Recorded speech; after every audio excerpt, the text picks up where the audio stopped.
So Natty, you looking forward to playing Splendour today, the big top? Yes, I am, very much so. It's been a minute since I've played a festival in the UK, so I'm looking forward to it. And I've had your album for the last year, and although it's really chilled and great to kick back to, some of your lyrics are pretty astute on certain tracks. You know, you kind of referring to CCTV and hoodies and things like that. What kind of things inspire you to get writing tracks like that?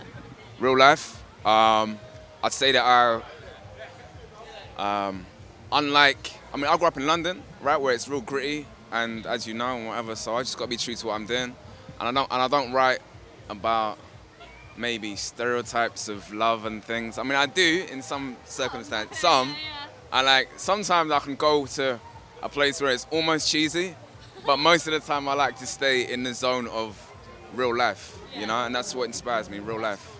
And what's this about? In the early days, you used to pretend to be an engineer so that you could sort of sneak your way into recording studios. Is that right? Were you actually an engineer, or were you genuinely just sneaking your way in? No, I genuinely was. I didn't know what I was doing, but I said I could do it.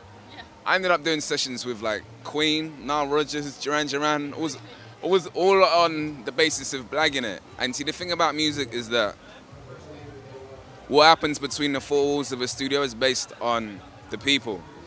And it don't really matter how technically, because I learned how to be an engineer on the job.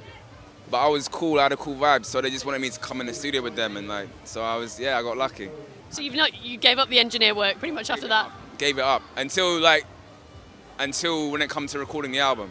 Like, there's a couple of producers who I met while I was an assistant engineer. They vibes with me and I vibes with them. Oh, so you're still working with people that you knew back then? Oh, yeah. So a few connections there from working there. Yeah, it was real cool in terms of my foundations, musical foundations. Yeah. It was kind of like doing a degree. Some people go in to do lawyer, so they got to do a degree first. I was like, I was learning on the job, exactly, and it was, I made some cool friends. I learned a hell of a lot. Even from the sessions I didn't want to do, I still learned what not to do and what not to sound like and stuff. So, hence the album, I wanted it to be like a live album, because I'd been in the studio where it's like you might be recording, and then they chop it all up and put it to the grid and make it all perfect, like pop music these days. And I was like, no, I'm not doing that. So it's like, keep it live and organic, yeah.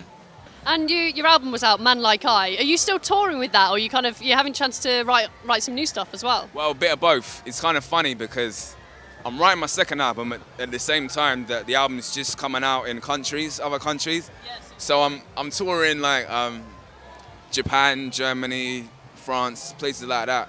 Wow, yeah. All over the place then. Where it's like, yeah. And do you tend to write the tracks solely by yourself, or do some of your musicians give you a hand as well? No, normally what happens is I write the tracks and then say, hey guys, this is the song. And we vibes like, yeah, we like that, no we don't. Go into the rehearsal room, vibe. But you know, like I don't know, Coloured Souls wouldn't have been the song it was if Bear hadn't played the guitar thing. As an example. So it's like, I'll just have the guitar and the vocal, and then they'll put their bits on top. And are you sticking around at the festival after you played today? Are you going to check any bands out? Yeah, I'm going to check a couple bands out. Do you know who's on the lineup? Have you seen the lineup yet? Yeah, I've seen the lineup. I'm going to check out Mr. No Teeth. The Pogues are playing, right? Yeah. Except, have you heard he's got new teeth? Oh, has he got new teeth? He's got a full set of teeth now, yeah.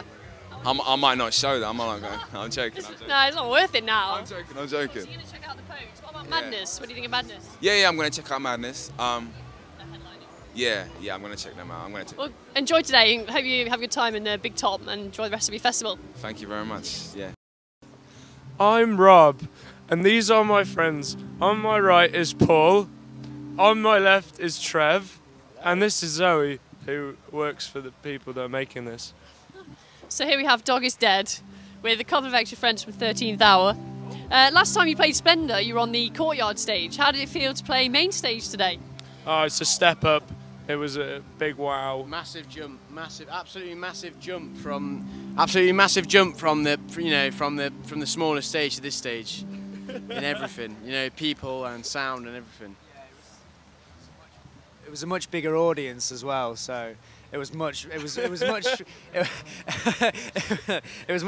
more interesting. Sorry, I'll leave it there. I can't think. Yeah. So of all the gigs you've played so far, how highly do you rate this one? This was top. Yeah. Top. Absolutely. Must have been about We estimate about 4,000 people in front of us, which is, you know, it's a lot of people. Went down really well, you know, great fun. You know, I just like being able to move around a big stage and like jump around like a crazy man. The space on the stage is a massive factor, you know, because we're usually so close together, and this one we had so much space. We could like flail our arms around and, you know, run around and stuff. It was really good, really good fun. So what are your plans for this year? What are you going to concentrate on? Basically, building up the fan base locally is always a big thing. But we're going to try and in September we're going to get out of town quite a bit, do a few UK shows, just get the buzz going, and then when that happens we can do a few releases and things, you know. We plan to record in September, and some like newer tracks to put on you know, maybe another CD. So what bands have you enjoyed seeing today? Have you managed to catch many? House of Brothers. House of Brodontums. Yeah, great band. And were you saying you're looking forward to seeing Ash as well? Ash are going to be awesome. Really cool. I heard the Highness Sound System DJs are down today. Yeah. The Highness Sound. When are they playing? Oh right. Well, I mean, we got to check them out as well as Ash, and will be good. What about Madness and Pogues? You into them much? Madness are going to be great fun. Yeah, it's going to be a lot of fun.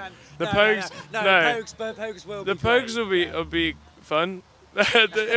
They'll be good fun. I don't know. Fun's still good. To be honest, the only Pogues song I really know is the Christmas one. I'm not going to lie. Well, thanks for talking to us, guys. Hope you enjoy the rest of your festival. Right, yeah, Thank you very much. I just want to shake your hands as well, like shake your hands. And can I have a high five with this one? Nice one. Cheers.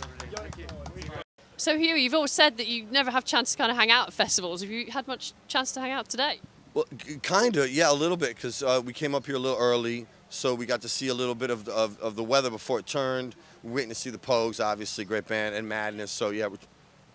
It's nice up here. There's deer and elks over there chilling, so we're having a good time. We can't complain. You know? Yeah, I know. There's a mongoose over there. Yeah. It was a goddamn safari over there. No, it was it was a dog that we said was a mongoose. So you've played Nottingham loads of times over the years. Obviously, friends with people at Rock City, aren't you? What do you think of the greener side of Nottingham?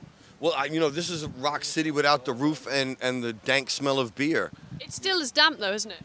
Yeah, it is, but you know the thing is there were a lot of children in the crowd, but they used the kids as rain protectors, like as umbrellas. They held them sideways. They didn't hold them up. They held them sideways. They were like covering them up. They were like... So what do you guys think of Madness? Are you looking forward to catching them? Madness. I love them, yeah. I love them. Have you had a chance to see them this summer? Have they been at any festivals with you? Yeah, I've seen them at Glastonbury. They're really good. I mean, they're all great players as well. It's not like... A lot of it comes with tongue-in-cheek with them, which is great, but they are exceptional players as well. That's the real skank, you know what I mean? I don't mean it in like the derogatory way. I mean like skank, like one step beyond. I know what you mean. Kind of thing. All right. So, I know she knows, but she looked at me like I was nuts. And Hugh, you've got your BBC Six Music radio show, sorry, at the moment. Yeah, what? You guys don't know it's not live, obviously, if I'm here. How long have you been doing your show for? Since October last year, I think. Had you done any radio stuff before that? Yeah, we used to answer all the crazy questions. But he got kicked off every one of them. Pardon? He got kicked off every one because he couldn't watch his mouth. He got bad language. Till I told him the golden rule, which is when the red light's on in the studio, it's as if your mum's in the room. Yeah, that's a good and then one. he's been golden ever since. Yeah. How do you cope with that, actually? You know, it's a bitch. It's a lot of red. Rob, one last thing. We need you to sign this ball for us. One of the local bands in Nottingham. You've got to sign this ball for us. All right. And a pink. Here you go.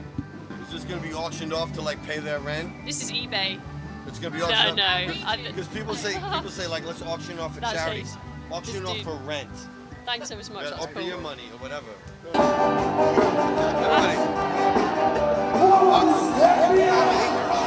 Right, okay, that's it.